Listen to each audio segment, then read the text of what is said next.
Hello, and welcome back to another episode of the Collective Clicks podcast. This is your host, Brandon Bateman, and today I'm going to be doing something a little bit different. I don't have a guest today, it's just me, and I want to share with you some concepts that have changed for me a lot of how I look at marketing, a lot about how I look at business, changed the way that I make day-to-day decisions. This is going to be some definitions of different terms, understanding of concepts, math, all that boring stuff that you probably, even most of the people listening to this, you probably learned once upon a time, but maybe aren't fully applying in the way that you could right now. For some of you, you might hate this. This could feel like a slap in the face. For others of you, this might be a come to Jesus moment where you kind of learn what is hurting you from your beliefs right now in your business. I'm hoping that as we unpack some of the things that I've learned recently and some of these definitions, we can get to a better understanding to where we can all grow together. We can all be making better marketing decisions. So a lot of what I have to talk about today has to do with sample size, right? And the extent to which most people understand sample size is we want more of it, right? A greater sample size is more representative of the population, and that is absolutely true. But I want to add some additional definitions here, some additional clarity to a few things that might help us understand it a little bit better.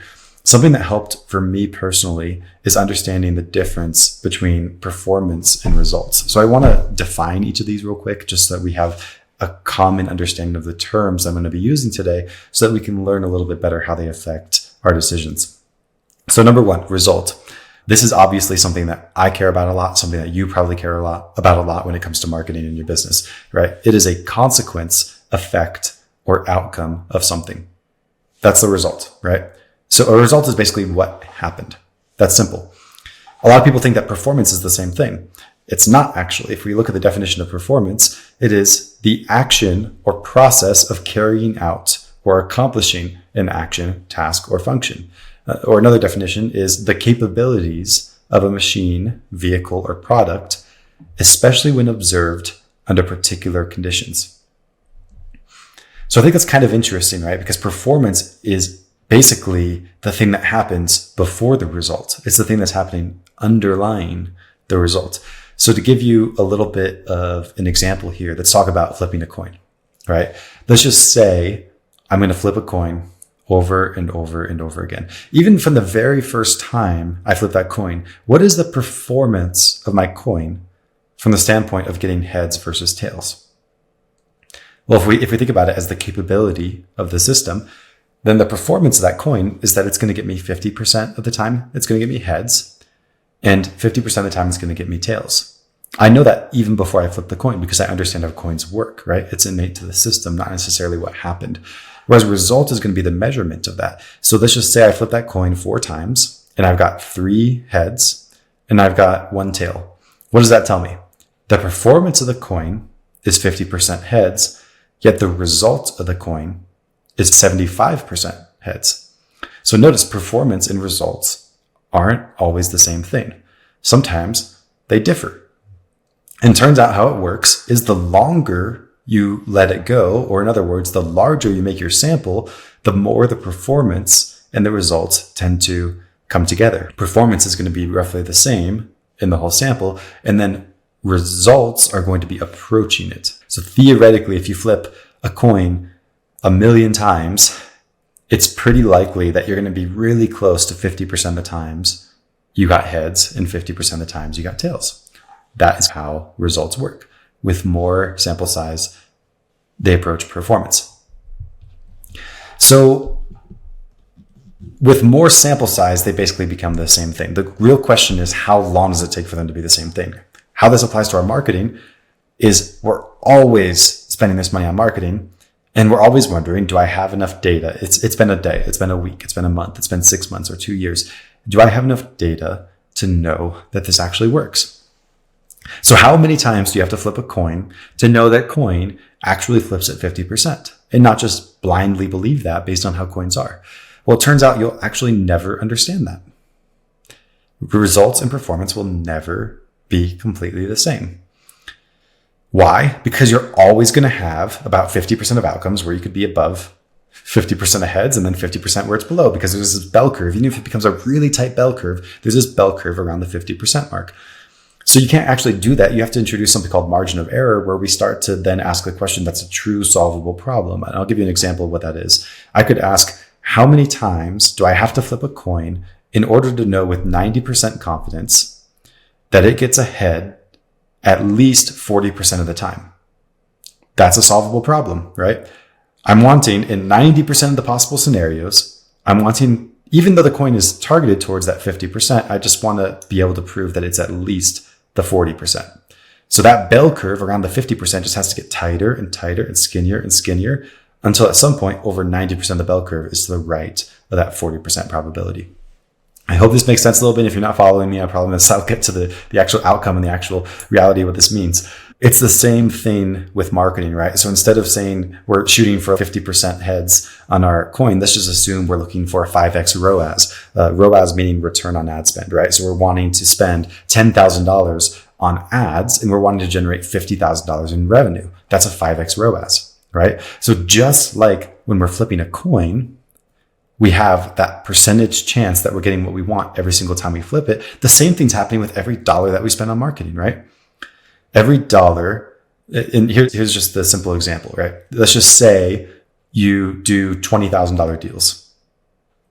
That's typical for many markets. Some of you probably do much larger spreads on your deals. Some of you do smaller. It also depends on your exit strategy. Let's just say it's 20 grand. And let's just say your coin was really targeted towards that 5x ROAS. What would that mean? It would mean you have a 0.025% chance each time that you spend $1 that you get $20,000. That's how marketing works, right? It's not like I spend this money and I get my return. It's that each dollar I spend, I have a 0.025% chance of getting $20,000. And then over the long term, the results and the performance will come together. But this is something that's really scary to a lot of statisticians, right? Because we get into this realm of sparse outcomes. Why is it a sparse outcome? When you're flipping a coin, you have a 50% chance of heads and you have a 50% chance of tails. When you're spending your dollar on marketing in this industry, you have a very small likelihood of success, but you also repeat it a lot of times. What that means is you're measuring a really rare outcome and it's kind of hard to model.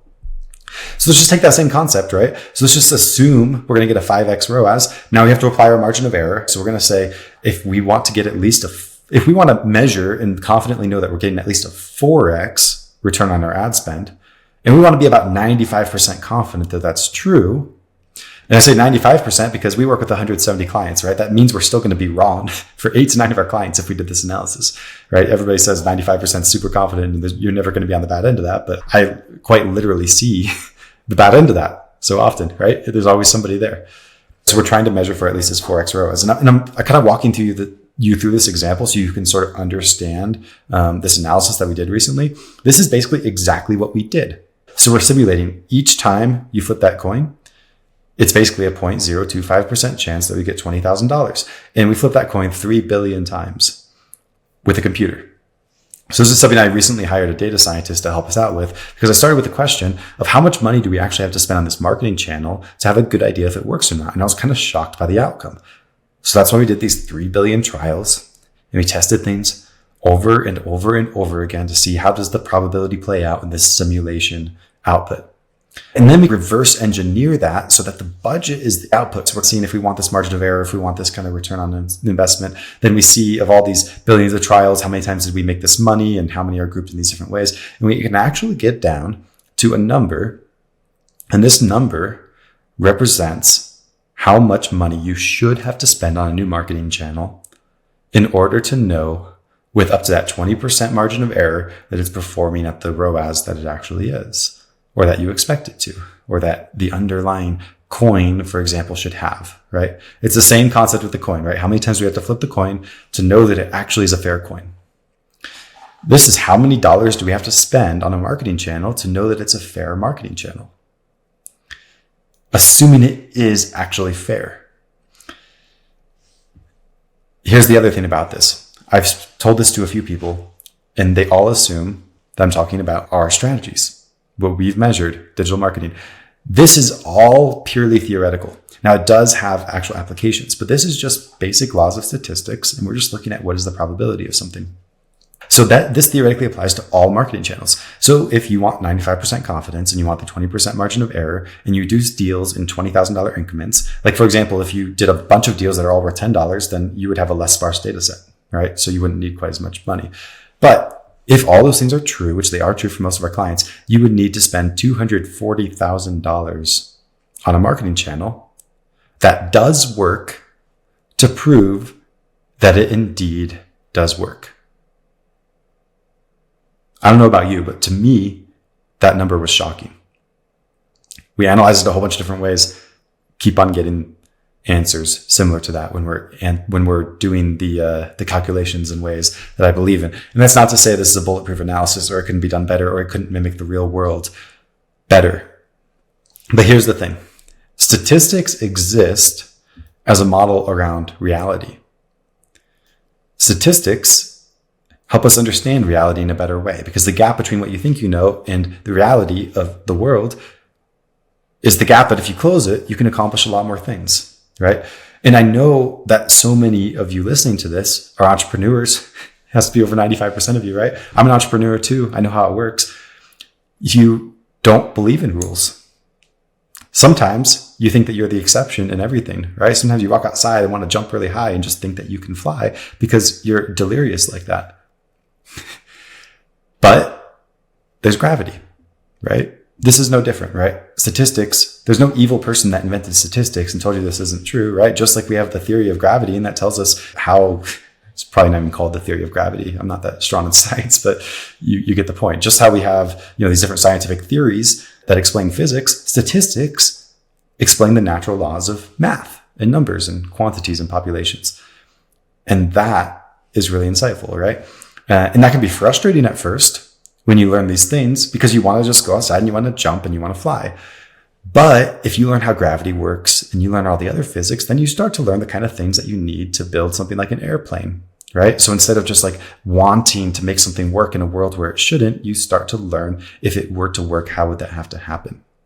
So let me tell you how people go wrong with this over and over and over again. And this is both in what you could call positive ways and negative ways, although I think the outcomes are generally negative. So number one is people get way too excited or bought into marketing campaigns based on their results. So what you care about at the end of the day is the performance of the campaign more than you care about the results, right?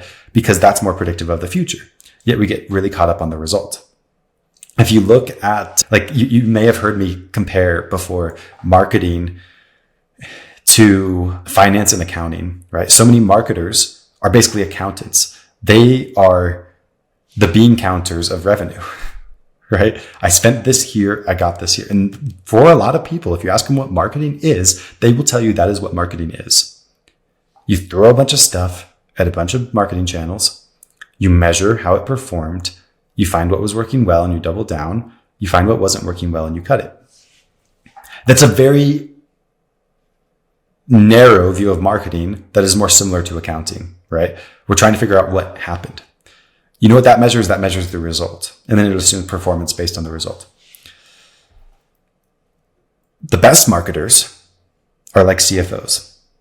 What does a CFO do? Yes, they look at the accounting, right? That's an important piece of it. We need the accountability. We need the measurability. But they're not looking at it to see this is where we are and we're predicting the future is exactly the same. They're trying to look at it, understand the model, and then predict things that haven't yet happened. Things like modeling out what your diminishing return might be. Things like understanding how the sample size is affecting the previous results that you're looking at. All of those kinds of things. And people just go wrong with this, right? So then you have these situations where you're going way too heavy on campaigns that aren't actually working. Or on the other side, people are cutting marketing campaigns that aren't working. And I believe in this so strongly, and I've been observing this so much and worked with so many different companies in this industry, wholesalers, flippers, that are spending this money on marketing, and ask them why they're making the decisions they're making, not just about the marketing channels that we manage for them, but other marketing channels. Enough so that I believe that far more often than not, we're making decisions based on random variation alone. Something's changing. And there's a few ways that this goes, right? You can just picture that a marketing channel is going to be up and down, up and down, up and down. And it's not systematic like that. It's like you'd like to flip a coin and see like heads, then tails, heads, then tails, and heads, then tails, right? But it doesn't happen like that. Over a big sample, you should have roughly the same number of heads as you do tails. And if you don't, that would be fairly unlikely, but it could happen. But it doesn't happen like heads, tails, heads, tails, heads, tails. But here's what people do, and this is where we get tricked. Either you start out on the low, and then you never let your campaign get to the point where it's performing and you cut it early. I see this happen with new marketing channels all the time. You're a business, you have a lot of marketing channels that are working for you. You add the new one, you spend a lot of money, you don't see the result right away, you get scared, you cut it, you go back to the old ones. That's very common. Scenario number 2, the results are good at first, you get way too excited, and then the results get bad and you get way too upset about it. We have some clients like this where they get results right away. And then the minute things take a turn for the worse from the results standpoint, think of it like you're flipping your coin and you just got like 3 heads in a row and you're super excited. And then now you've got 2 tails, right? And the second they get that second tail, they're done. They say it used to work and now it doesn't anymore. Just like if I'm flipping my coin, I got my heads and I got my tails. You could say the result was, if you want heads, right? You could say the result was good and then it went bad. And it's really easy to get caught up in that, even though we're just flipping coins that generally don't have differences in variation. Now, the tricky thing here is the marketing channels actually are increasing or decreasing in performance over time, but that performance is all in this noise of the results going crazy up and down. All right, so that's the second thing that can happen, right? You see things go negative and then you take a turn. Now, here's the thing that happens after that. That's a big problem. And I see this all the time with people self-managing their PPC. You'll find that especially when you're dealing with data, if you're not really savvy with it and really aware of this effect, you'll find that whatever you're looking for will exist in the data. For example, people managing their own PPC campaign, it might be going well, it might dip. All right, so now it has dipped. Then they look at it and they say, well, I think my landing page could be better, right?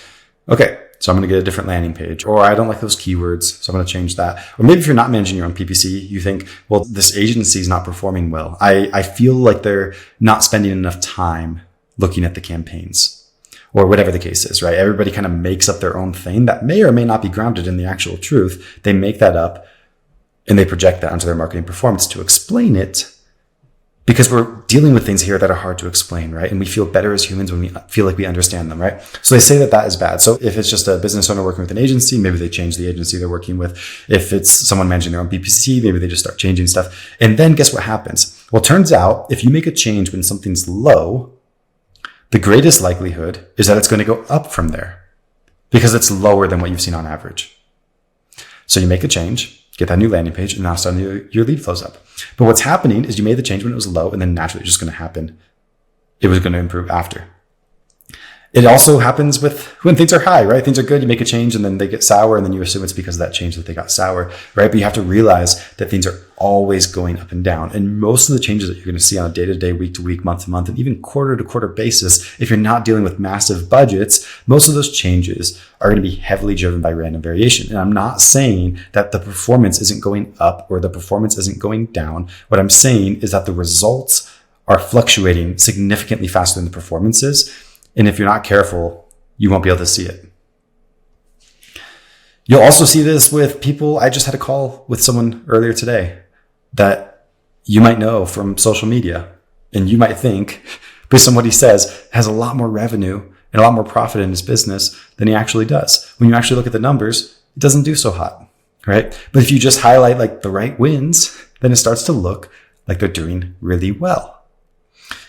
Business owners do the same with their business if you just focus on all the negative metrics. I've been guilty of this because I'm a little bit more pessimistic naturally.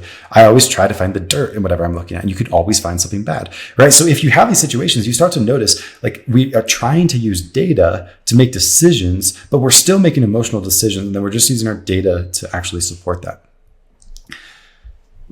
So what do you do about this? What does all this mean? I'm going to make a couple suggestions. And for the first time, I'm actually going to share one of our core values at Bateman Collective publicly here. And that core value is be a truth warrior. I'm going to explain what this means. A lot of people would say like integrity or honesty is the word of this. I believe that sometimes standing by the truth is a very active thing. You have to constantly fight with yourself for this grounding in data. But if you're truly grounded in data, then you should get those conversations from your acquisitions manager saying that the leads from this channel are junk, or the leads from that channel are junk, or these feelings from employees about these different things. And you should be able to stand there, be grounded in the data of what's actually happening, understand the rules of sample size, look for long-term trends, and make quality decisions. So an example of how you can be grounded in data with a marketing channel is you want to always think of the data that you're collecting right now as hopefully representative of some population that's larger than right now. There's a lot of great ways to do this. What you're looking for is just some basic statistical tests. Even a crazy simple way to do it, I do this sometimes, is you can search online, Neil Patel A/B testing calculator. And they literally have a t-test, a specific type of statistical test that's pretty useful for marketing. And you could just plug in some metrics online. Now, what it has in there is it's supposed to be conversion rate optimization calculator. So you have the number of people visiting a web page, and then you're also inputting the number that are converting. And you're trying to see is there statistical difference between these two things. But you can do that with anything that has a numerator and a denominator. You could go in there and you could put, for example, in direct mail, last quarter, I had 10,000 postcards sent and I got 10 deals. I have no idea how realistic those things are. Mail isn't my channel, right? But then let's just say this year, or let's just say this quarter, I sent 10,000 postcards, but I got 5 deals, right? So you could put as a numerator, or for the traffic, you put 10,000 in both those situations. And then as the denominator, you're going to put 5 right at the bottom end of the fraction, or 10 in the prior one. And what that's going to tell you is what's the statistical likelihood that random variation is creating this. And why I really like this, why I really like statistics, is because marketers, and even qualified marketers, like a lot of people assume that all marketers think the same about this stuff. Like, this is stuff that I have to filter for so much when we're recruiting for people on our team, because it's so easy even for marketers to not be grounded in data and start to say silly things like you need a split test to have 100 clicks before you know which one worked better. Or I feel like this side of the split test now has enough data and that side doesn't, etc. Right? But this helps you understand if you actually have variation that's random, or if it's likely, or what the percentage likelihood is that performance is actually fluctuating under the results. So you don't make decisions too quickly based on information that's not quite accurate. And you know how to draw that line of where you want to make that decision. And one last thing I'm going to ask of you is, if you're listening to this, I know there's a lot of you out there, because I see the stats, I see it growing, but I don't know who you are. And I'd be calling you and asking you myself if I could, but I can't. If you're listening to this consistently, if you got value from this episode, if you got value from the other episodes, please share this somehow.